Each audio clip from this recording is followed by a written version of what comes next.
I think that human beings are motivated primarily and most effectively by fear. And I think that unless we see the danger and can touch it, it doesn't have an impact on us. And frankly, we can't see yet. It's not really wrecking our lives right now, climate change. So we're not afraid. And I think that's a big barrier. We read about it, but it's not tangible for us yet. We still go to our cottages in the summer. We still go downtown, and we still live our lives pretty regularly. This is all going to happen 10 years from now. Well, I think that's one big problem.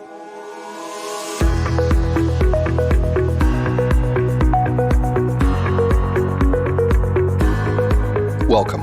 This is Craig Applegath, and this is the 21st Century Imperative Podcast, the podcast series that explores the insights and approaches of scientists, designers, planners, engineers, business entrepreneurs, and other successful change makers who are finding effective ways to meet the three critical challenges posed by the 21st Century Imperative. These are: how will we continue to live on our planet without destroying our biosphere? How will we repair and regenerate the environmental damage we have already caused? And how will we adapt to the escalating impacts of climate change? Each episode will feature an interview with an individual whom I think you will find not only inspiring, but also very relevant, helping you answer the question, what can I do to meet the challenges of the 21st Century Imperative?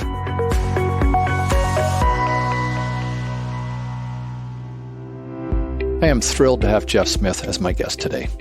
In the world of climate change mitigation, Geoff is probably best known for his leadership of the Carbon Impact Initiative, a building industry-led action plan in support of Canada's international climate change commitments. I have known and worked with Geoff for many years and have come to admire him as both one of the construction industry's most respected leaders, but also as a great guy.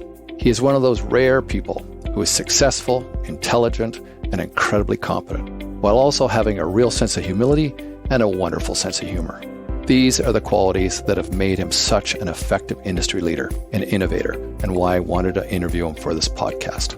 Geoff is the president and CEO of EllisDon, an employee-owned $5 billion a year construction services and technology company. After earning a law degree from the University of Toronto, Geoff was admitted to the Ontario Bar in 1981. He joined EllisDon in 1983, gaining experience across various management positions, including field operations, legal and labor relations, and executive leadership. After being named president and CEO in 1996, Geoff set about reinventing EllisDon as a cradle-to-grave services provider, including the creation of capital services, facilities management, and sustainable building divisions.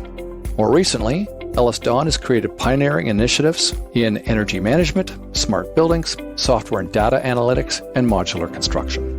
In addition to leading EllisDon, Geoff has also played a significant role in the civic life of Toronto, Ontario, and Canada. He has served as a curriculum advisor to Ryerson University, on the board of Halton Health Services, and chaired the Technology in the City campaign for George Brown College. Geoff was also the past chair of the Ontario Liberal Fund and is a founding member and chair of the Ontario Global 100 Board, an initiative to enable Canada's fastest growing companies to become exporters to the world. Geoff co-chairs the Unity for Autism golf event and is on the board of directors for the Business Council of Canada and is on the National Council of the C.D. Howe Institute. Geoff told me that he views EllisDon as a values-based proposition above all else, and that trust, complete openness, mutual accountability, and entrepreneurial enthusiasm serve as the company's foundation, wherever it goes and whatever it does. He believes that in the end, being the nice contractor is EllisDon's most powerful strategic advantage. And indeed, these core values have helped earn EllisDon consistent accolades, including Aon Hewitt's 50 Best Employers in Canada, Deloitte Canada's 50 Best Managed Companies, Canada's Top 100 Employers, and Waterston Human Capital's Canada's 10 Most Admired Corporate Cultures. Geoff has also collected some very impressive personal accolades.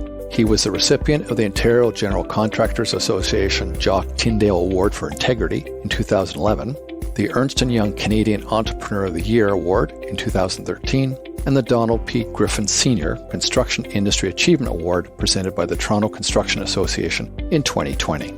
In our conversation, Geoff and I talk about how climate change and carbon emissions came to be such an important concern for Geoff, and what EllisDon is trying to do about it, what the construction industry can do to make a difference in moving the needle on carbon emissions, the big efforts EllisDon is making to tackle the opportunities and challenges associated with mass timber, given its potential to significantly reduce embodied carbon and lock up carbon, and what will be required to actually meet our commitments to the Paris Agreement and reduce carbon emissions before it's too late. We also talk about losing hope and what we need to do about it. I hope you enjoy our conversation. Welcome to the podcast, Geoff. I've really been looking forward to this podcast for some time, so it's great to finally be talking with you. It's great to be here. Nice to see you. There are so many things I'd like to talk about today, but to frame our conversation, why don't we start by talking about how carbon emissions and climate change became such a big concern for you, and what that means to how you're leading EllisDon? So I guess I'd say three things, Craig. One is, like everybody else out there, I read the news. I pay attention, and as a result, just like most people, I'm scared half to death. I'm scared for the future. I'm scared for our species. The second thing is, it was interesting to me. I just had a grandson. And the way they say that there's nothing that focuses the mind like a hanging sentence. Well, the hanging sentence is for my grandson. Yeah, because he's got to live through it. Or not. Yeah, or not. And it was interesting how it really brought it home to a person. And then the third thing, just to answer the second part of your question, is I came to realize how big a part of the problem the construction and development industry is. We're, depending on how you measure, 30, 35%, something like that. Huge. And not getting a lot of attention, and so far haven't been doing a whole lot. So we realize, we have to realize before we're told to do it, that we need to pull up our socks and get to work here. So that's how I got focused. So EllisDon is probably the largest and most sophisticated general contractor in Canada, with over 2,500 employees. It's also a banker, a developer, an IT developer. That's a lot of expertise and horsepower under one roof. So with these kinds of resources, what are you and your team gearing up to do to move the needle on climate change? So a few things, but the first thing we did and our team did here is we committed EllisDon to the Paris Agreement. So everybody's familiar with those goals, but we've tied ourselves to something called the Science-Based Target Initiative, which is, an independent accountability, independent measuring agency. Right. So we're not just saying we're doing it. Yep. We've tied ourselves to somebody who is going to tell us and make it clear to the public whether we're doing it or not. And just to be clear, that calls within our industry and within our company for something like 50 to 60% reductions between now and 2030 or shortly thereafter, just to hit Paris, right? We've got, among other things, I'll touch on a couple of things. We've now got a full-time position called Director of Decarbonization. So we're putting real overhead and resources behind it. We've got here a construction sciences R&D team that is working with the industry, steel and concrete. Everybody knows those are big offenders, but they want to solve the problem too. So we're working directly with them to get at the main point, to get at the main problems and the most intractable.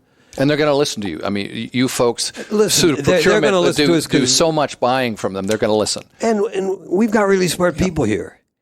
And these people are not resistors. They want to solve the problem. It's not easy. So let's work together. We're getting no resistance, nothing but enthusiasm for at least getting at the problem. We've set targets for our own. Remember, we only do about 10% of the work on our sites, but we still set 100% elimination of carbon of our own direct, in our offices and the work we do by 2030. Will that move the needle? No. Will it set an example to everybody that they have to get on board and help move the needle? Yeah, hopefully.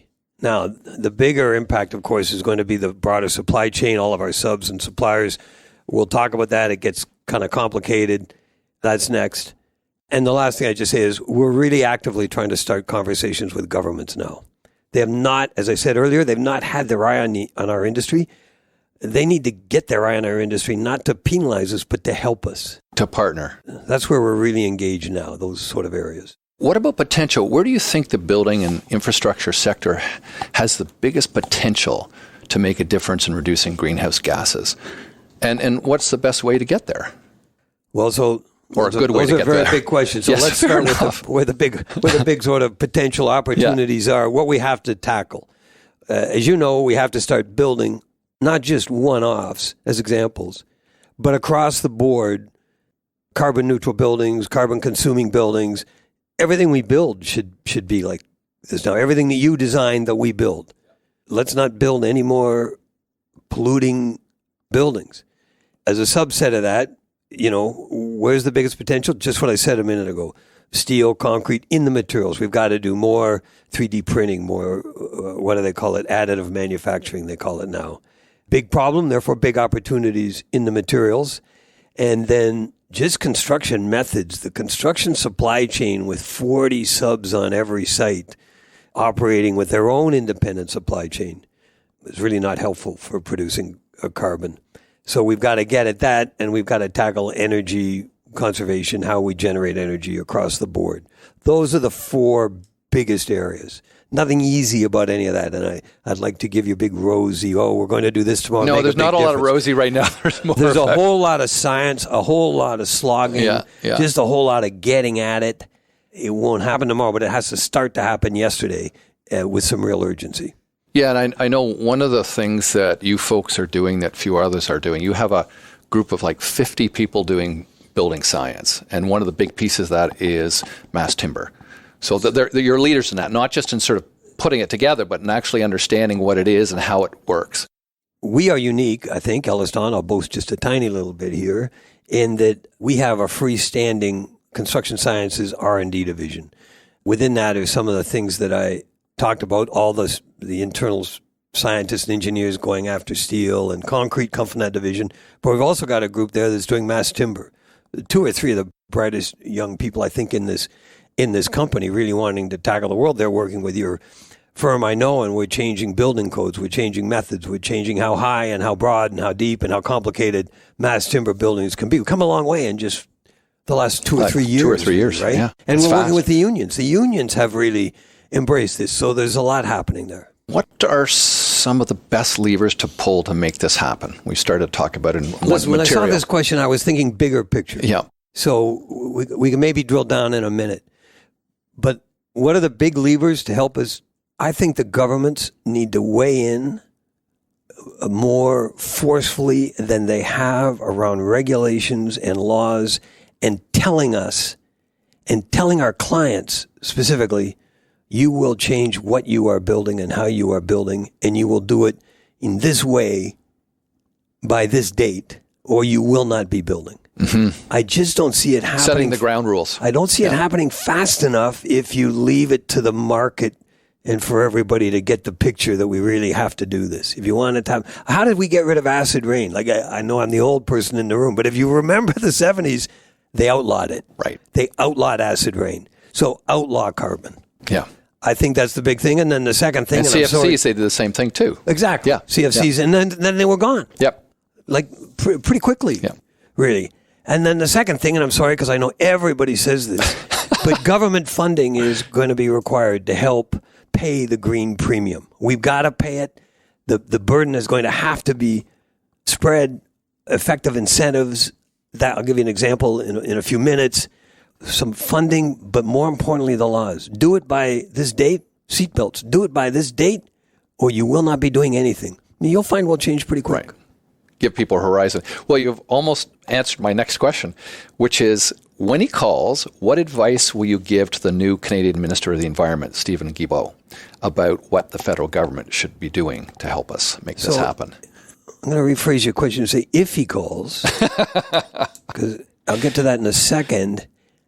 I would say end your singular focus on oil and gas. You know, we all kind of get oil and gas, and everybody's made it the big bogeyman. We're not going to get off oil and gas tomorrow, and everybody knows it. But the federal government, and I think Minister Thibault to a certain extent, if I may, is very focused on oil and gas. They're 30% of the problem, maybe. They're no bigger than we are. So come and talk to us, and then work with us. Don't come yelling and screaming. We want to solve the problem as much as you want. So call. Yeah. If he's going to call, I'd say, thanks for the call. I wasn't expecting it because I'm not.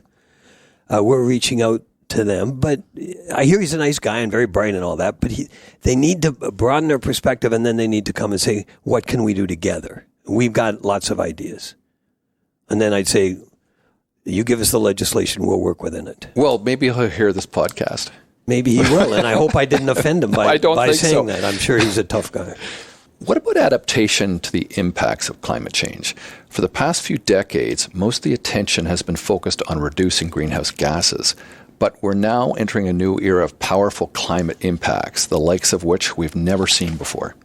What should the building and infrastructure sector be doing to get ready for these impacts, like severe weather events, winds, rain, and flooding, and heat? In other words, the four horsemen of the climate apocalypse. So there's two or three things, and there will have to be, in my view, a balance and a combination.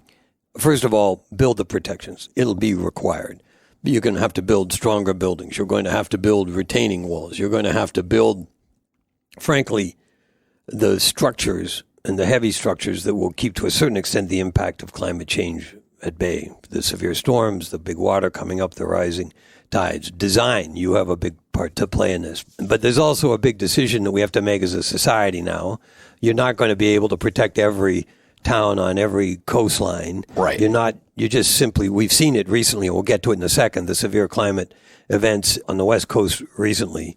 Only so much you can build so fast. Sophie's choice. Exactly. Well, I think you can do a little bit of both, but I think we're going to have to talk about how much we adapt. Yeah. How much do we have to face the fact that the water is rising? How much do we have to face the fact that our geography will, to a certain extent, change? And there's nothing we can do to stop it, regardless of what we do to address climate change. And so that's about adaptation. And I think those conversations have to start happening right now. We need to start making the decisions. We need to start budgeting for it. We need to start recognizing how much it's going to cost and where we're going to spend the money and how much. Yeah, they're very difficult questions, but I think that it's probably going to be a conversation that there's got to be more of. You have talked before about EllisDon now having to be in the IT application development business to be a successful contractor. So putting on your hat as the CEO of your IT company, what role do you think big data, machine learning, and artificial intelligence could play in leveraging our ability to cope with climate change? It's an interesting question because I think AI is all about prediction. So AI is all about predictive models. Frankly, I don't think you'll see that coming out of the construction industry in time to address climate change. I don't think that's necessarily a fatal problem because we're just getting our act together on AI, and we'll be another 5 years. And if we haven't done anything on climate change for 5 years, we're toast anyway. So, but I do think the models are there. I do think the AI and the predictive models are out there. You and I have both seen them. Everybody sees them in the paper and everywhere. So the models and the predictions, we know what we have to do, generally speaking. We know the decisions that have to be made. So I think AI and prediction plays a big role, but I think that's already happening. We just need to pay attention to it and follow it in design and in construction. That's what I think in the short term, and hopefully we can carry our own weight a few years down the road. So generalizing from your own experience, what do you think are the biggest challenges and barriers to coming to grips with how we meet the realities of climate change? I'd like to ask you this question, but the biggest challenge seems to me, I think that human beings are motivated primarily and most effectively by fear. And I think that unless we see the danger and can touch it, it doesn't have an impact on us. And frankly, we can't see yet. We're starting to, come to that in a second. It's not really wrecking our lives right now, climate change. So we're not afraid. And I think that's a big barrier. We read about it, but it's not tangible for us yet. We still go to our cottages in the summer. We still go downtown, and we still do. Yeah. We still live our lives pretty regularly. This is all going to happen 10 years from now. Well, I think that's one big problem. Intellectually, we understand it. We can't feel it. But we don't feel it yet. Yeah. Right. And so it's right now December, and it doesn't feel like December right now. Looking out there, it's green. There's no snow. But you walk outside and you go, what a nice day. Yeah, that's right. You don't go, this may be a harbinger of terrible things to come. You go, you say to yourself, look at the sun. I actually quite like this. I didn't need to put my coat on today, and it's Christmas. But so it doesn't make you as afraid as it should. The other big barrier, I think, is that we are still a society that is based on and lives off of economic growth. Yeah. And that includes often population growth. And I think there may well be, we can adapt our economy to a carbon neutral or carbon free, but it'll take a long time. And there will be short-term pain. And in the meantime, and I was thinking, what am I going to do after you and I finish this conversation today? I'm going to go back to my desk and I'm going to start thinking about market share. Yep. Right? That's what we do. And I think that's a huge barrier. We're not prepared to face the economic upheaval that is going to be required in the short term to make the change. And then the third thing, I'll just say it, is to me, to far too great an extent, climate change has become ideological. Oh, yes. Yeah. It's become We're seeing political. that especially in the States. And if you're for climate change, you're a liberal. Yeah. And and it is more in the States, but it bleeds up here too, right? And it's just a barrier. Yeah. We can rant about it all we want, but is it a material barrier in the States? We've seen Joe Manchin, the senator, say, I don't care, I'm not doing this stuff because it's going to cost me short-term economic pain for my people and blah, blah, blah. Right? And people get put in camps. And in one very big camp are anti-climate change people. And if democracy is under threat and the autocrats are on the rise, I don't see too many autocrats out there really worrying about climate change. Maybe you see them, I don't see them. No. So those are the three big barriers that I see. I hope you're enjoying this episode of the 21st Century Imperative podcast. We've certainly enjoyed producing it. As you know, 21st Century is a not-for-profit venture, but we still have production costs. So to help cover these costs, we've launched a new online store with all proceeds going to cover production. And we have some great products for you. We have organic, fair trade t-shirts and hoodies, as well as non-toxic, BPA-free coffee containers, all with great graphics.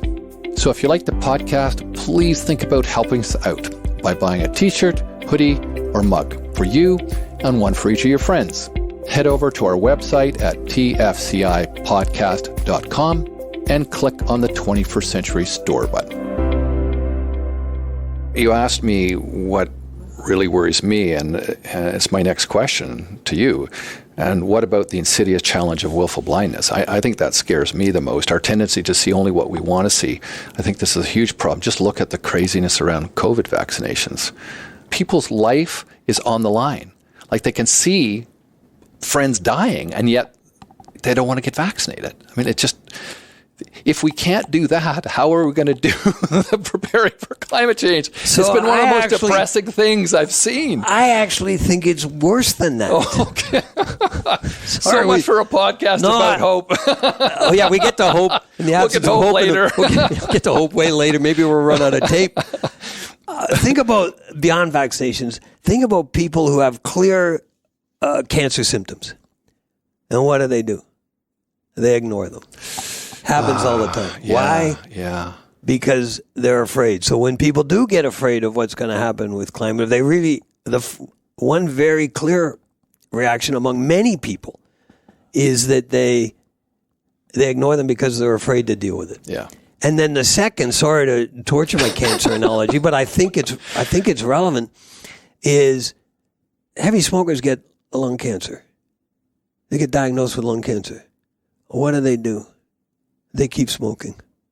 Why? Because they're addicted to it. Right. We're addicted to carbon. Yeah. Yeah. I think those two, that willful blindness comes from those two things. Yeah. Fear. Yeah. And addiction. Yeah. Having to give up so much. We're not willing to do it. We'd rather die. Just like, that's why the cancer, sorry, it's painful, but that's why the cancer analogy. We'd rather die than change. Yeah. Okay. Well, on the sorry to be, Merry Christmas. On the flip side of the challenges, what about opportunities? What are some of the key opportunities to deal with the fast emerging challenges and impacts of climate change? Are there any? We know the challenges and how dire they are. What about opportunities that offer a little bit of hope, maybe? So I've got a couple. I've got some specifics. That's good. I do. I got some specifics, and I've got some, and one general one which won't be that hopeful. There are a lot of solutions out there, and people are, and we are. I'm going to give you one. We're using on the LRT, the big Eglinton LRT, a cementitious material that has got way less carbon in it than cement, complete with sensors that we use to make sure they're getting their strength, and all this high tech. It's basically high tech sort of concrete, but it's taken just the carbon savings from that. along that line that we've introduced is the equivalent of 25,000 cars for a year. Is 25,000 cars for a year going to solve the problem? No, but that's one solution on one site. But if you did it, if you scaled it, and it will scale. Yeah, these things will scale, and there's hope there, and that's just one example. Across many industries, we'll find many examples. That's how we beat this thing. Building retrofits. We are not going to solve this problem in our industry when tens of thousands of buildings out there continue to spew carbon. Yep. But this is an opportunity. We've been working on a solution from a commercial economic standpoint. In other words, tear down the skin on the building, put all new systems in, raise your rents, and you get a return on investment and you save the world. We probably need some government help just to get it going and we need the pension funds, frankly. I hope they listen to this podcast and don't get too mad at me. We need them to start investing. But A, we won't solve the problem without massive building retrofits, and B, the economic case can be made and has been demonstrated already. So there's an opportunity. And the last one I'd say to you in terms of opportunities, this one's a little more dire, is I actually think, and I hope nobody gets offended by this, if you look at the tragedies in British Columbia recently, and then, of course, in California with the fires, and then, of course, everywhere, I think this is doing two things. It's making that fear tangible. You start burning up, like actually burning up, as opposed to metaphorically burning up the planet. People say, oh shit, my goodness. I'm not kidding around real here. This is serious, and it's happening now. And the second thing it does is we can say, okay, well, now that we've seen what actually happens instead of what the model tells us, okay, well, we've got to do this, we've got to do that, we've got to do that. It'll help us solve the problem. I actually think in a negative way, the immediacy and the extent of these climate events, let's call them extreme events that we've seen, will help us solve the problem and understand the need to solve the problem. I think we've got to treat them as an opportunity because to not do so would be a big mistake. Those are good examples. And with respect to your second one, building retrofits, the thing that always got me about doing green new buildings is new buildings are 2 or 3% of the building stock every year. Yeah, give us another 100 years to save the planet. So we have to figure out how to get to the other 98% of the buildings, and fast. Right. Geoff, what are some of the more effective and consequential ideas you're seeing and hearing about lately? I talked about Eglinton. Yeah. We've touched on mass timber. Yeah. But there's really great things happening in mass timber. I've talked a little bit about manufacturing. Manufacturing, people see on the internet manufacturing houses or 3D printing houses, but it's coming to much bigger and much more complicated buildings. And you're doing it right now with modular housing. And we're doing it right now. So now nobody, frankly, including us, has figured out how to make any money at it yet, but we will, right? Yep. So we'll see a component manufacturing for big buildings and then, big stackable buildings that will prefab in factories. Huge climate benefit to this kind of stuff. So those are the keys. Watch some of the green buildings that are going up. We're building some buildings right now. They're not done yet. I've only seen the renderings. They look like forests. They've got so many trees stuck on every balcony and every window and all over the roof. These are happening now with very responsible clients who say, we're going to solve the problem. The green premium is not insignificant to design a building this way. And I have to mention, Allied, I criticize some people generally, but let's name some people who are really working on this. Allied is the developer. And they're doing mass timber as well. And they're doing mass timber and Westbank. Yes. Ian Gillespie's company out there is doing it. We're looking at a building for them in downtown Toronto. They want to be completely green. So thinking about your grandson, what do you think? Can we do it? Are we going to be able to get our act together as a species to really deal with these problems? What gives you hope? What keeps you going when things look dark? Well, I don't get motivated by hope, and I'm not that hopeful. You're not talking to a hopeful person.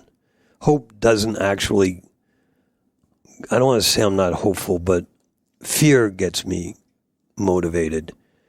Anger, unfortunately, gets me motivated, and my grandson gets me motivated because I'm more afraid for him than I am hopeful for him. So I'm sorry, you're talking to the wrong guy here. I love the optimists. The world needs optimists, or we wouldn't get anywhere. I'm not one of them. I'll be hopeful when everybody else is terrified. So people are hopeful that you'll be successful in being angry. Well, so am I. Fearful. It's very discouraging right now, Greg. Oh, I know. It's just, and you see, like Brazil, right? I find it very discouraging. We need to do something in a hurry, and I don't see it happening. Yeah. All we can do is fight and hope for technology to bail us out at the last minute. That's why I think hope's important, because otherwise you get too depressed without it. Well, even Bill Gates can't see the way out of it without technology that hasn't been invented yet. Yeah. So what advice would you offer listeners about what they can do to be part of making a difference in meeting these challenges? I would say to people, listen, if you're in an industry, raise your voice. If you're in the world, raise your voice. But also never forget that the solution is largely micro. Mm-hmm. And you've got to look at your individual climate footprint. And you've got to lead the way here. And I was thinking, I'm going to give you a real quick anecdote. I hope it makes a little sense. I was actually on holiday 2 nights in a row a few weeks ago. And we were down and the band was playing and nobody was dancing. And we were just sitting there and the band is playing to nobody. Or 2 people get up and dance all by themselves. And then nobody wants to be the first 2. And then 4 people get up. And then all of a sudden the dance floor is full. I saw it happen 2 nights ago in a row, and it took me, I really had to think about it. So my advice to people would be those 2 people. Because things get on a roll, and they get on a roll in a hurry. 10 minutes later, that dance floor is full, but it wouldn't have been without those two people. Yeah. I hope that example makes some sense. We need more courageous leaders at the micro level. Yeah, I like that a lot. Finally, I'd like to ask you 3 rapid-fire questions to wrap up our interview. What books related to these issues do you most often recommend or gift to other people, and why? So I've only got 1 book. I'm sorry. Most of the books, the really desolate books, as you and I have talked about, I'm already afraid. I'm already terrified. I don't need to read more books that are going to terrify me. I found Bill Gates, a recent book about solving climate change in the 21st century, whatever it's called. There's only 1 book by Bill Gates on this subject. He identifies the problem, he breaks down the problem, and he poses solutions across the various key sectors. You know, is it the most exciting, thrilling book? No, but if you're interested in the problem, it's got a lot of good there's a book answers, to read, and he's a real realist. But frankly, on climate change, I think if you stick to responsible news sources, you get better stuff from what's breaking in the news. You know, the magazine articles, the cutting edge stuff is not happening in books. It's happening out there in real time, and you just grab every article and every innovation and every idea you can. Just get it from responsible places. Second question, if you had the power to implement 1 change, 1 innovation, or 1 policy in communities and cities around the world that would have the effect of significantly reducing CO2 emissions or helping adapt to climate change, what would it be and why? We've touched on it. Because it's one that is close to me that I think you and I can get into. I would set targets for all the existing buildings, and I would set them very, 2030 kind of targets, or maybe 2035, but not very far down the road. There's a town in New York, I can't remember the name of it, I'm sorry, have done this already for their town. If they can do it, we can all do it. It's going to cost money, the government's going to have to help, but if I could do 1 change, I would mandate that buildings fix themselves. That's great. That's good. Third question, if you could publish a full-page spread in the Sunday New York Times or the Globe and Mail of anything you wanted, written or graphic, that addressed your thinking on climate change, what would it be? This is a really tough question because on the front pages of the New York Times and the Globe and Mail, we've already seen so many things. We've already seen so many graphics. So I think that I would post a graphic of what Florida will look like in 2040. What will the west coast of Vancouver look like in 2035 or 40 compared to what it looks like now? We know. Yep. And I think if you put up something graphic like that, people will go, okay, now I'm afraid. So that's the best I can do. Something that brings it home to people to where they live and how they make their living, how they eat. Their property and their living. And so I think some kind of graphic like that says, here's your home underwater. And by the way, that's already done. Like, you know. No, I know. We're right now. I'm teaching a course at U of T on sea level rise adaptation, and Florida is toast. I mean, all of the Everglades are going to be underwater, so most of the towns and communities, it's a disaster. A fellow I know is going to build a resort on the Turks and Caicos. You go, okay. Oh dear. I hope your return. I hope your short term is like 18 months. Oh dear. Closing question. Is there anything you would like to ask of our listeners? I just think I'd ask everybody to get louder. I don't think they're hearing us yet. Mm-hmm. I think there is, and I'm talking specifically about the politicians. And you know, the recent big conference in Europe. A lot of, what do they call it, virtue signaling. Mm-hmm. Not a lot of loose goals. Not good enough. Greta Thunberg would say blah, blah, blah. We all got to be, you know, if everybody was Greta Thunberg, yeah. I think we'd be better off. Yeah. And at least we'd be having the serious conversations about where and how, and not just focus on these villains or that villain. It needs to be a responsible, urgent conversation.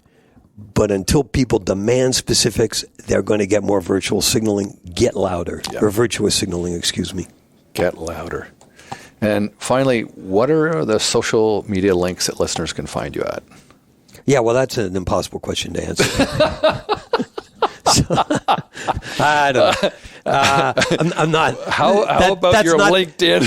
That's not the way. That's not the way to do it. I answer all my own emails, and I do a whole lot of stuff, but somebody else manages my LinkedIn account because we use it for hiring. But I would say this: within the next couple of months, EllisDon will be relaunching our website, and I invite everybody to hold us accountable by what we say and what we do there. I'm 66. Let's face it, we're not going to solve this by the time I'm 67 or 68. There's a great new management team we have in place here. Jody Becker, and I warned her I would do this, leads this. She's an executive vice president here, leads this effort for EllisDon. Follow Jody Becker. Very good. You'll find her. All of you will find her, social media. And I invite you to. Nice. Wait until Jody hears this. Geoff, thank you very much. It's been a lot of fun. I hope that was okay. I've enjoyed it a lot. It was awesome. Thank you very much.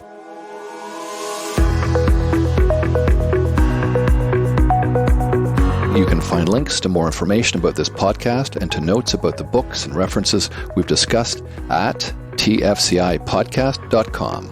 And if you like the podcast, please let us know by rating it on the Apple iTunes podcast website and by sponsoring the podcast on our Patreon sponsor page at patreon.com/TFCI podcast. This podcast is ad-free and relies entirely on listener support from people like you.